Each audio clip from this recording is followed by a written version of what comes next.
Greetings from Chartwell Booksellers. Barry Singer here, proprietor of Chartwell. We are here hunkered down in the bookstore with our books.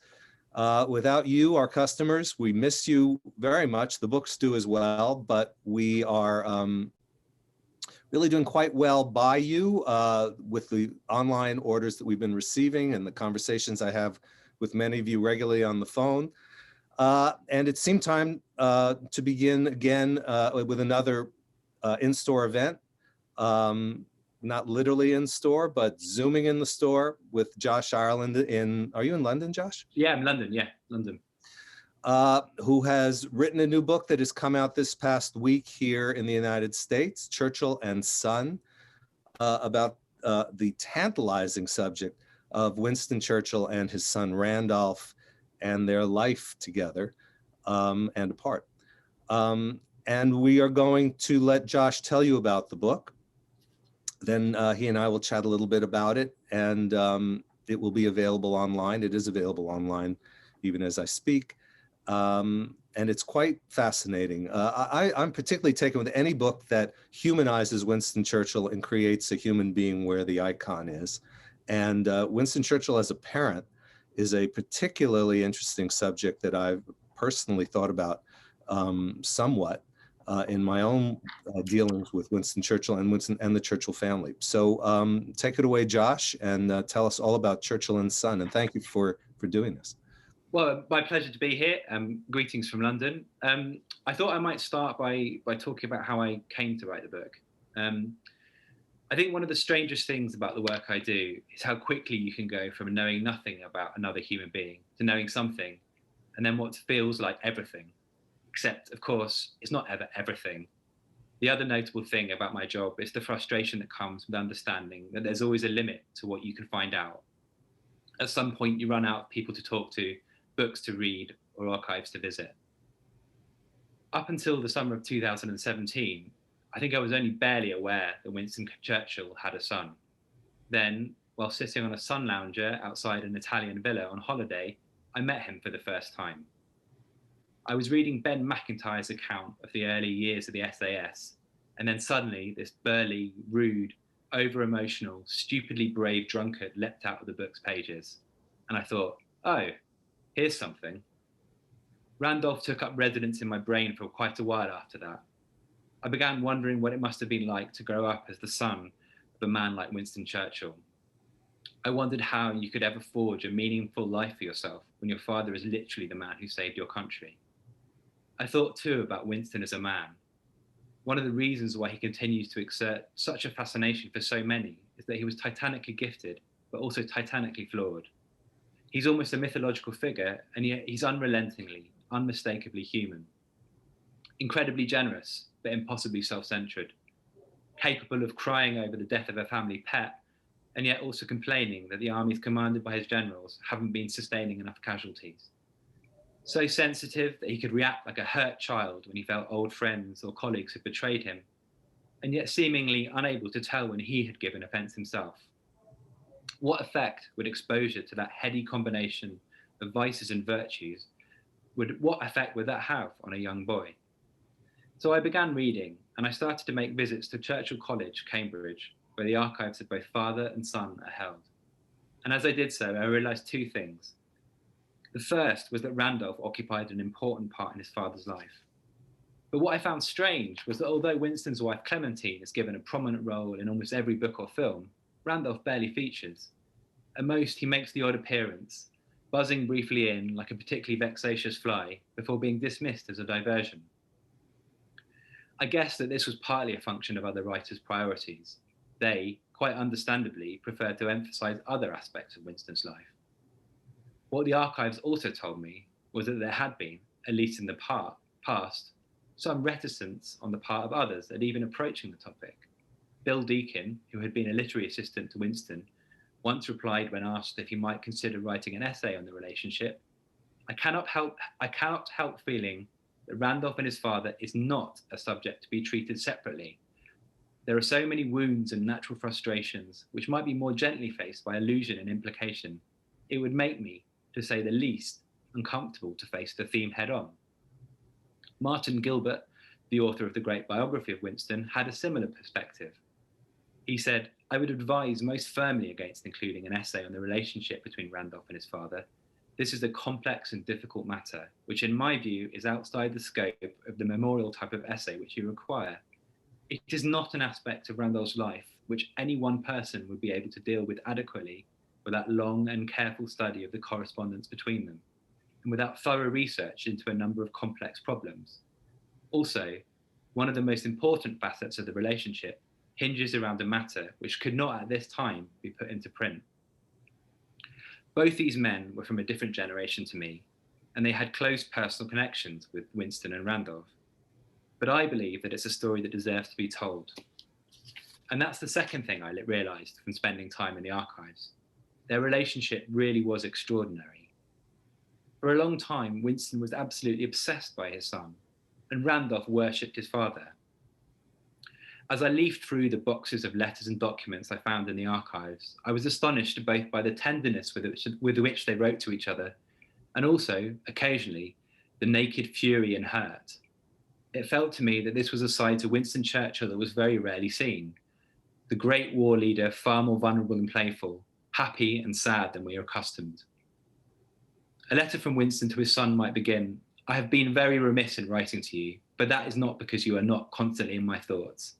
I have so many things to tell you that I hardly know where to begin." Or it might end, "My best love, my dear Randolph. I pray you may realize all that I hope for you." These were written when Randolph was still young and his life was still full of hope and possibility. Randolph himself was capable of writing, "I love you more than any man or woman I have ever met," but also of producing 16 pages at a time of angry scrawl, where you can almost see him shivering with rage. "I ask something now," he writes in one, "that you should try to understand me, and not as you imagine I am and think I ought to be, that you should try once more to show me the love and trust which you brought me up to expect and value above all else in this life." There were days when I would read letters sent from Randolph to Clementine, complaining about Winston's inability to resist meddling in his children's marriages. And then I'd realize with a jolt that at the very same time as the fate of the invasion of Europe in the summer of 1944 was hanging in the balance, at the time when Winston must have been contending with 1,000 political, military, diplomatic, and logistical issues, he was also completely bound up in an argument about his son's marital problems. But then, as the archives showed, this had always been the case. Unlike his own father, the flamboyant, haughty Lord Randolph, who neglected and ignored his eldest son, Winston paid close attention to Randolph in almost every aspect of his life. He worried about Randolph wearing enough layers and getting cold. When Randolph was assigned books at school, Winston read them too, and then they discussed the essays the younger Churchill produced. Winston even tried to ensure that his son wouldn't be beaten after he went to Eton. This was actually rather easier said than done. Randolph was an almost impossibly naughty child. A couple of years previously, he'd actually urinated on David Lloyd George, who was soon to become Prime Minister, from an upstairs room. He sometimes used to call the Foreign Office pretending to be his father, and very few nursery maids ever lasted more than a couple of months. But Winston never seemed that bothered by stories of his son's indiscretions. Often he just laughed. As Randolph grows older, the letters change. Although Winston was a cabinet minister and his son just a schoolboy, they begin to fill with political confidences. Randolph even gives his father advice. The emotions become more complex too. The love is deeper, and yet so are the grievances. Some are issues familiar to any father with a lazy, slightly wayward son. Winston chides Randolph for his indolence at university, and for the cheek of asking for help with his debts when he has arrived at Chartwell in a chauffeur-driven Bentley. But some are more particular to the contours of their strange, tumultuous relationship. They're more intense, more fraught, more passionate. When Randolph attacks Winston for snubbing him in public in the aftermath of yet another argument, it felt to me less that I was reading an exchange between father and son, and more that it was a row between two passionate lovers. The other very rewarding experience from the weeks I spent in the archives was learning that it wasn't just letters that told the story. There was a thrill in handling bills from the restaurant meals they enjoyed together, gambling tokens from the casinos they visited. Even the incidental stuff was diverting. For some reason, it had never occurred to me that Winston might be the kind of man to send other people commercially produced birthday cards, but Randolph's archives contained dozens. Just as exciting was a series of recordings that Randolph made in preparation for what would become the great work of his life, his biography of Winston, of which he only managed to complete 2 volumes before he died. When I pressed play, the first thing I was struck by was his voice. It was rich, resonant, and cracked by years of smoking and drinking to excess. His accent is extraordinary, an aristocratic time capsule in which vowels are bent almost out of recognition. For the first time, I could see what another writer had meant when they said that when Randolph spoke as a young man to American audiences, they could barely understand a word he said. Some of the tapes contained interviews with ancient dowagers or cabinet ministers who had served with his father. The accounts they give are of events that, even then, in the late 60s, must have seemed impossibly distant, and yet Randolph is enthralled. He is just as happy when reminiscing by himself, telling stories about his father's favourite foods. He was addicted, he said, to cold roast beef with pickled cabbage. About a trip to a Riviera casino that ended the next morning with Winston showering his wife's bed with his winnings, and about Winston's quick thinking on a boat trip that almost went very, very wrong. By that time, I knew a great deal more about what had happened between them. I'd exchanged that Italian sun lounger for my desk in London, read many, many books, visited archives in England and also the United States. I'd spoken to Clarissa Eden, Randolph's cousin and the last surviving member of that generation of the Churchill family. I knew more about the grievous rows that had seen Randolph storming out of the room, swearing that he never wanted to see Winston again, and that had left Winston so white with fury that Clementine feared he would have another heart attack. I knew that there were things that Randolph could not forgive his father for. Events that, even 2 decades after they had taken place, could still lead to him screaming into his ailing, fading father's face. I knew all of that, and I think that's why the childish excitement and pride and affection in Randolph's voice was so moving. For him, everything was secondary to the love he bore for his father. Beside that, nothing else mattered.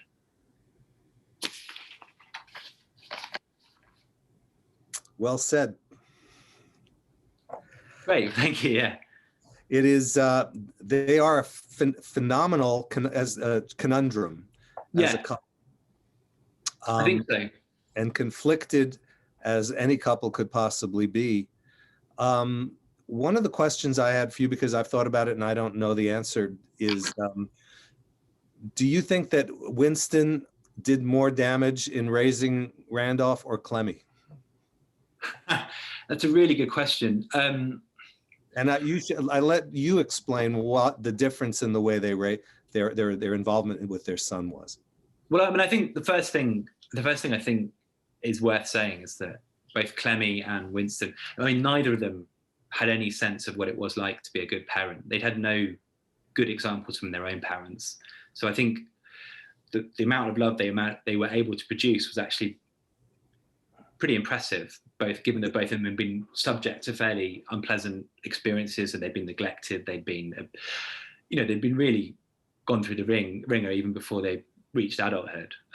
So whereas Winston showered Randolph with love, he sort of praised him. He let him off whenever Randolph was in trouble. He encouraged Randolph at the table. He'd invite him down to sit with great statesmen and then wave his cigar to encourage them to be silent while Randolph spoke. Clementine was different. She made a decision early on to devote her entire life, all of her energies, all of her love to her husband. And you can obviously debate the merits of that as a decision, but it didn't leave a huge amount left over for her children. And I think most of them, perhaps with the exception of Mary, who was the youngest, felt as if they were neglected by her as a result.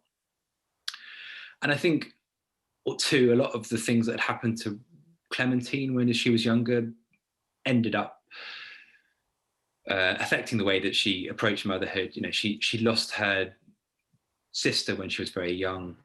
Her brother committed suicide when her children were very young themselves. And I think she didn't know who her actual father was. She didn't. You could never be confident that she knew who her actual father was.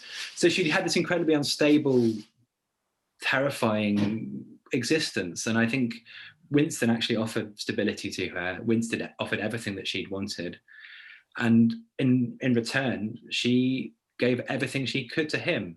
And I think her children felt that she was chilly and distant. So neither was clearly a perfect parent. That doesn't exist. No, of course it doesn't. We had our first baby just over a year ago, and I think that's one of the first things you realise, that there is no thing as being a perfect parent. You know, no matter how hard you work, no matter how good your intentions are, you get things wrong all the time. And I think the other thing is that, you know, we talk about what good parenting is and isn't, and actually our standards are incredibly different to people who were born, you know, 100, 150 years before us, and especially people who were born in a very different class with very different expectations. You know, it's sort of held up as a sign of how involved Winston is, that he at least once bathed one of his children. You know, whereas fathers now are, you know, intimately involved with every aspect of their children's upbringing. So I think, again, sort of make absolute judgments about whether someone is a good or a bad parent across many decades is a sort of complex, slightly fraught process. And I think the last thing I would say is that Winston and Randolph had a particular relationship which was different to the relationship that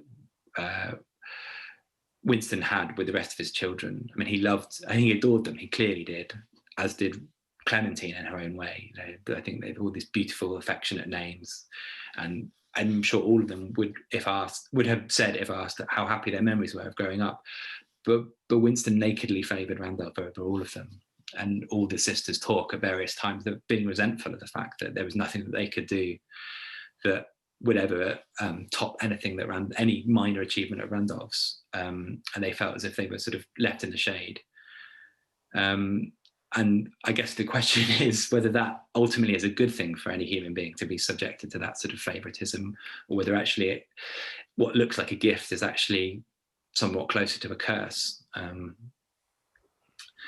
So I don't think I'm willing or actually able to be drawn. I mean, I think if you'd asked Randolph, he would have said, unquestionably, Winston was a far better father to him than Clementine was a mother to him. He used to complain that his mother, as he saw it, had no maternal feeling. You know, he would sort of scream at her saying, "Why can't you be a mother to me?"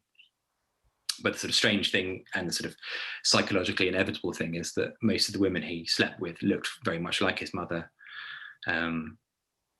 And there were more than a few. There were more than a few. I mean, I don't think Randolph would survive the Me Too movement, unfortunately. So I think my very short answer after a very long answer is that both of them did the best they could, and whatever damage they caused was unwitting. Yeah, I believe that they loved them overtly, and that's all you can really ask for a parent, that the children knew that they were loved. But it is very interesting that Winston was so overwhelmingly drenched Randolph with love, and yeah. But he also, as you point out in the book, left the disciplining of Randolph largely to Clementine. So almost entirely. I mean, had no interest in it. She was in a terrible position. Yeah, but it's impossible. I mean, it's impossible not to feel sorry for her. I mean, I think being married to Winston Churchill very often have felt like being in an impossible position. But I think particularly with this sort of wayward, reckless child who, from a very early age, had evidently decided that he had no interest in his mother, or overtly rejected her in the same way that, as you say, Winston and Clementine had, at least to begin with, overtly loved him. I mean, it must have been so miserable and upsetting and hard. Yeah. And yet they were a close family, and they did spend a lot of time together, more than I think many upper class parents spent with their children of that time, as you pointed out. It's also been raised to me by even members of the family that Winston was able to drink, to gamble, to stay up late. He was never a womanizer, but he was someone who abused himself with all of those delights, but managed to survive it, was sort of utterly unique in that respect.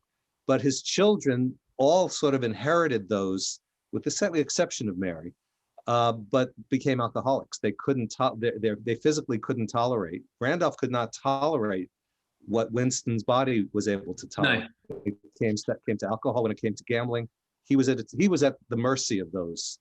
Yeah, I mean, I think sometimes you can sort of see Randolph as being sort of like Winston's id, that everything in Winston is reproduced in Randolph on a far greater and less controlled scale. And I think the other thing is that, that although Winston very much liked to be remembered as being a sort of 2-bottle lunch sort of man, and was always very keen to be portrayed, pictured with his cigar, because he realized the sort of value it had as a sort of, in terms of cultivating his image, he was actually a much more controlled drinker than history remembers him. He'd make that glass of whiskey he started the day with, that would last the whole morning, whereas Randolph got through 2 bottles.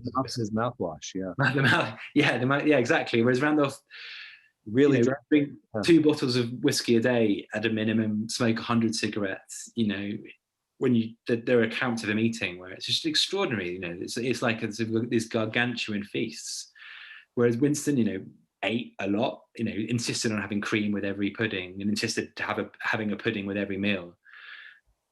And took very, very little exercise. But well, he was an athlete into his 50s. People don't realize that either. I mean, he was still riding polo ponies and doing things. Yeah, exactly. Complicated. And clearly had. I mean, it's a bit like people who sort of hang out with Keith Richards and then realize that at some point they can't keep up. He clearly had an extraordinary constitution, which was capable of the most amazing amount of work. I mean, people would sort of said that he could fit 2 days into 1 day, this is tactical naps and just that unbelievable sort of engine he had.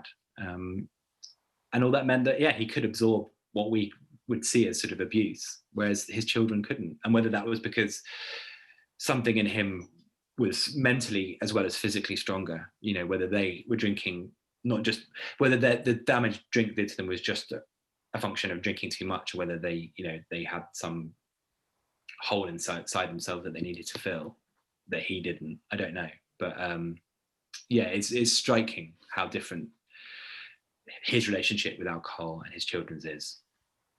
World War II begins with Churchill arriving, well, not begins, but he reaches Downing Street finally. And you point out, I think very aptly, that Randolph had always been at the center of his father's world until he arrived at Downing Street.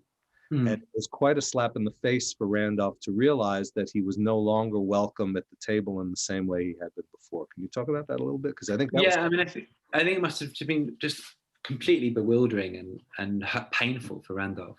Randolph had been perhaps Winston's closest lieutenant right through the years when he was out of power, when he had very few supporters, when even his own party were trying to deselect him, where he was a lone voice on issues like Indian independence, which he got completely wrong, and the rising threat of Nazi Germany, which he got completely right. And Randolph was always there. He was always his closest supporter. They holidayed together, they drank together, they went to parties together, they were plotting together, they wrote speeches together. Randolph's always there. And I think he became accustomed to that place at Winston's side. And even in the early months of the war, there were times when, although Randolph was stationed elsewhere, he'd get a call at a moment's notice and then disappear to inspect the Maginot Line or go on a secret mission to retrieve the Duke of Windsor from France. So there was that close connection continued. And then suddenly Winston goes into Downing Street. He's surrounded by secretaries and chiefs of staff and all these routines. And physically, there's an entire sort of network of offices around him. There's people whose job is basically to keep him happy and sane and in the same routine. And he just doesn't have the time for Randolph anymore. That Randolph was once, one moment is the center of his father's life, and then the next is almost cast to its edges. He did, and not only that, but he saw as Winston sort of constructed his first government, although there were loyal people like that had been with him right through the darkest times, there were also people that had spent the last 10 years attacking Winston being given prominent positions. And I think there must have been a real kick in the teeth. I think it was very difficult for people who hadn't witnessed the father and son together to understand quite what their bond was, and its depths and its strength and its strangeness. You know, they saw them shouting at each other. They saw Winston, they saw Randolph bellowing at his father, upbraiding him for things, you know, for criticizing his conduct for the war, and saw him as an annoyance. So I don't think they understood quite how important the emotional support Randolph provided his father was. So they were inclined, and I think, you know, their whole job, especially someone like John Colville, who was his private secretary, was to keep him calm and to keep him happy, and to make sure that his life unfolded in a kind of orderly, sensible fashion. And that's exactly what Randolph wasn't. You know, he's like a grenade thrown into any room. And that's what Winston needed sometimes. He needed sometimes someone anarchic who he could sit and drink and play cards with. And also sound out. I think he sounded out his ideas to Randolph a lot. He worked them out just talking late into the night and things. Yeah, he did that with others, especially with. Yeah, you know, and if you are sort of have a kind of bureaucratic mindset, that's the worst thing. You don't want your boss staying up till 5 a.m. drinking whiskey. You really don't, you know, because you've got a lot to do the next day. And I think they saw Randolph as being the person that encouraged all of that, those traits within him. I think we can have the fun now of turning to Pamela, and I think you walk the line very well in the book as to whether or not Winston Churchill was aware that his daughter-in-law, who he was very fond of, Pamela Churchill, was married to Randolph. I think you should tell the story, but the bottom line is, do you think, and I didn't quite discern from your book whether you did think that Winston and Clemmy really did know that Pamela was having an affair with Averell Harriman, let alone what some people suggested, that Churchill actually pushed them together? Yeah, so just briefly, Randolph began the Second World War in a hurry. He was desperate. He felt that what his father wanted was for him to produce an heir in case he was killed during the war. Winston was obsessed with the idea of creating a great sort of dynasty of Churchills. So Randolph rushed around in the first weeks of the war. I think he proposed to 8 women before finally Pamela Digby, as she was then, said yes. After how many evenings together? I think first evening he proposed. And he didn't waste. I mean, whatever you say about Randolph, he didn't waste time. And I think both of them realised it wasn't a love match. You know, he wanted a child. She was stuck in a fairly dull war job from an aristocratic but pretty provincial family. And she realised that if she married Randolph, whatever else would happen, her life wouldn't be dull. So they had a child in October 1940.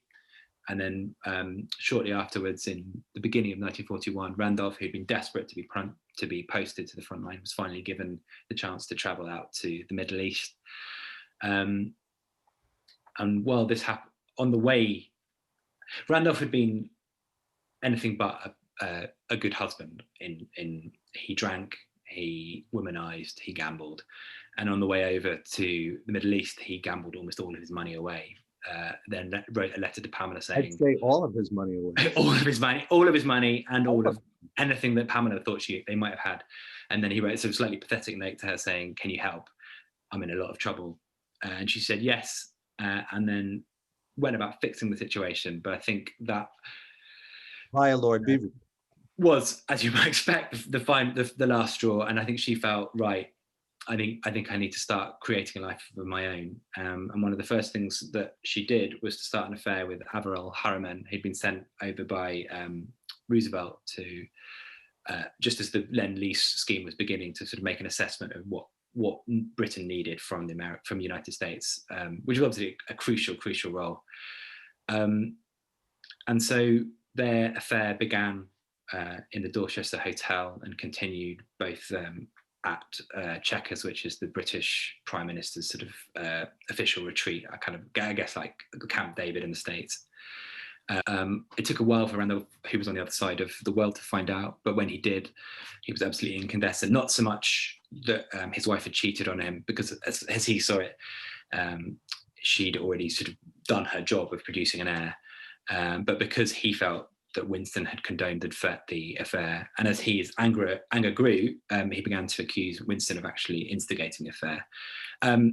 My sense is that I think to say that Winston actually instigated the affair, there's absolutely no evidence that he would have done that. I mean, you can build a plausible case in that it happened. I can't imagine that he wasn't aware of it. You know, he was obviously very involved in the sort of unbelievably demanding business of running the war, but he spent so much time in their company, so much social time in their company. He was used to that sort of aristocratic business of people having affairs. You know, he'd grown up in that milieu. I can't believe he would have failed to notice the signs of them, you know, sloping off. But I think he realised it was politically useful, and you know, he was getting a sort of stream of pillow talk from Pamela via Lord Beaverbrook, so that he had no real interest in stopping it. And I think he took a very dim view of how appalling a husband his son was. You know, he had lots of faults, but he was, you know, I think he was a selfish, self-centered, infuriating husband, but I think he was always a very faithful one. You know, he has this weird prejudice against Henry VIII because he was so terrible to his wives. So I think it was one of those instances where his priorities, he felt, were more significant than the state of Randolph's marriage. So he let it go ahead. Is my understanding of my reading of that situation, I'd say. And one could argue that he was a big boy, and so was Randolph, and he decided that this is their affair, and I'm not going to. He did say one or two things, very circumspect things to Pamela, which you mentioned in the book, that would indicate he was sort of gently saying, "Be careful." Yeah, I mean, I think he probably adhered to that sort of aristocratic principle of do what you want, but be discreet. You know, his own mother was, you know, one of the great lovers of the previous decade, the previous century. You know, he knew how these things operated. He knew how people were. I don't think he was innocent in lots of ways, but I think he was sophisticated in that one. I do too, and I think that because of his mother and the way his parents' marriage has gone, he made the choice that he wanted something absolutely different. Yeah, which he had. Yeah, but yeah, I would think he recognized the signs. Martin Gilbert, who was a great friend of this store, used to talk about. I mean, he began his career in the Churchill world as Randolph's research assistant. He was very enamored of Randolph. He spoke very highly of him and said he's never really been properly given his due and assessed for what he was. Obviously, everyone knew what Randolph was capable of and fell far short of. But I've always kept in mind, in spite of all the litanies of horrors that in Randolph's behavior and his failure in elections, and his abilities as a writer, I think, were genuine. He was a good journalist. And but he always felt, I never thought that he wanted to write about Randolph, but I think he would have been pleased by the balanced way in which you've looked at the father and son relationship. Yeah, I mean, I think Martin's, that memoir he wrote, I can't remember what it is now. In Search of... I mean, he's very warm about Randolph, and I think Randolph's problem is, well, he's got lots of problems, but I think one of them is that people don't remember the good things you do, the kindnesses. People don't remember the fun evenings. People just remember the outrages. You know, people remember the time he got drunk and insulted their mother, or the vile things he said. You know, that's what, unfortunately, is what sticks in people's minds, and they don't forget those sort of routine kindnesses. And I think he also suffered from being friends with Evelyn Waugh, who, you know, Evelyn Waugh is the person that coins all these vicious jokes about Randolph. I was going to say, there's no terrible friend like Evelyn Waugh as your best friend.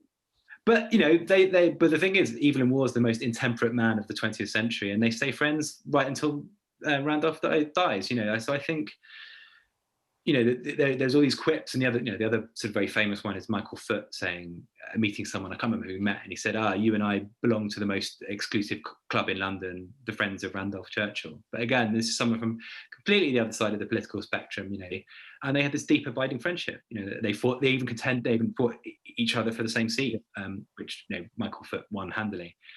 So I think I think the problem is that Randolph, the stories about him are too good Right. to forget, and it means it obliterates the sort of genuine human decency he possessed, and also, and as you say, I think a lot of his professional work has been underrated.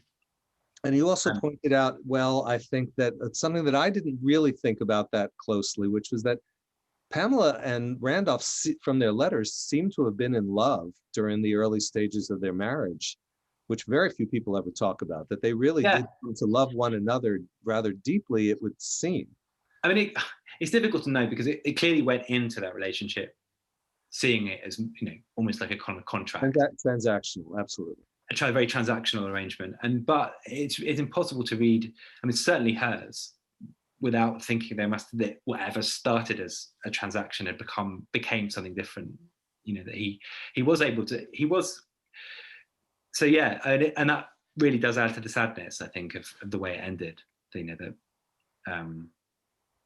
had it just been a transaction that served its cause, that served its purpose, and then ended, then I think maybe it wouldn't have felt so tragic. And maybe perhaps that explains why Randolph was so hurt by what happened. He thought he was doing something very pragmatic, and then it became something romantic. And he realized he couldn't quite cope with everything that followed from that.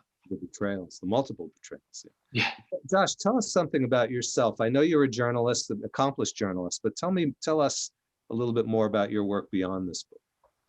Well, I mean, I used to work as an editor at a publishing house, and then I left about 5 years ago. So I divide my time mostly between either doing this kind of work and then ghostwriting. So, British celebrities and. Please do tell. I think I'm not being sort of deliberately obtuse, but I kind of feel like part of the deal of when they hand over that money is that that they get to pretend that they wrote the book, and I don't think actually they're particularly famous over in it's not like Tony Blair or Simon Cowell or anyone like that. There's no one whose name would ring many bells in the States. But actually, I mean, I really enjoy that part of my life, just because I think the best sort of nonfiction takes you, shows you parts of life that you never would have seen. It takes you inside the world of sport, or what soldiers do, or oligarchs. All these experiences that I've got this sort of strange first-hand experience of sitting opposite someone absolutely fascinating with your microphone going and being given almost carte blanche to ask whatever questions you want. If you're a nosy person, like which I am, suddenly you've got the right to ask incredibly personal, incredibly impertinent questions, and that they won't punch you in the face. Speaking of which, Randolph's son Winston was also a regular here in the store and a good friend, and his children, beginning with his son Randolph, are also good friends of the store. How involved was the Churchill family in this book, and have you heard from them? Are they pleased? Are they? I'm not involved in, beyond very graciously allowing me permission to reproduce, quotes, extracts from letters and diaries. No, they weren't involved. You didn't interview them? No, I didn't. I mean, I did try a couple of times to make contact, but didn't hear anything back. So I assumed that was a tactful way of saying, we're going to keep our distance. It's touchy, very touchy, probably the touchiest area of the family's history. Yeah, I mean, I completely understand why they would feel sensitive about this subject. I mean, what I was keen, I feel like it is the kind of subject where actually there have been a sort of huge number of falsehoods and rumors and strange sort of things said, and I was, I would have been great if they were interested in being involved, because I think they could have helped to, clarify some things that maybe haven't been correct. But yeah, I mean, that's their decision, and I completely respect it. But they didn't put any barriers up in Good. Yeah, none of them actually, as I think of it, had any direct knowledge, contact with Randolph. I mean, family. But some of the granddaughters did. Well, anyway, I think you came away with a good book in spite of that, not having those direct interviews, and maybe even a better book for having just come at it through the letters and on your own.